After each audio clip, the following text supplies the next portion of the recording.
going to progressively strengthen the hip abductors. And we can do this in an unloaded position, which is not as functional, but important, and then in a loaded position, which is more relevant to our daily life. So first we're going to do a clamshell. This is unloaded, and you can see here that I'm going to come up on my knees, and the tendency is to bend the hip, but we really want to push the hip forward and make a straight line between the shoulders, hips, and the knees. And we're just going to hold this here, and this strengthens the bottom hip abductor the most. Okay, so once you can hold this for about 30 seconds, you can rest. And the next progression of this is to hold the hip up in the air so there's like a triangle of space between the lower left arm and the hip.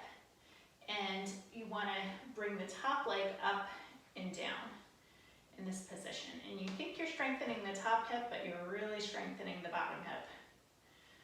So you want to see how many you can do with the left side down compared to how many you can do with the right side down. And you want to work those up to equal number.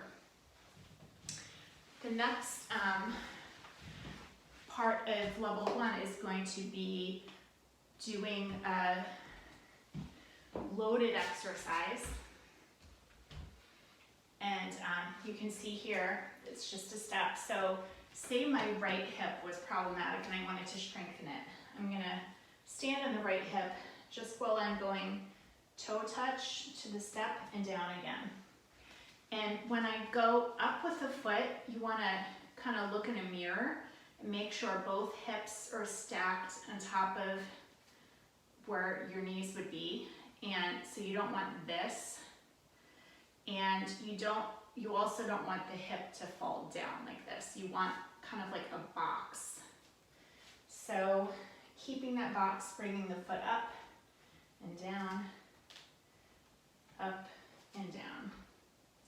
Getting used to loading with good alignment in the lower extremities. So that concludes level 1.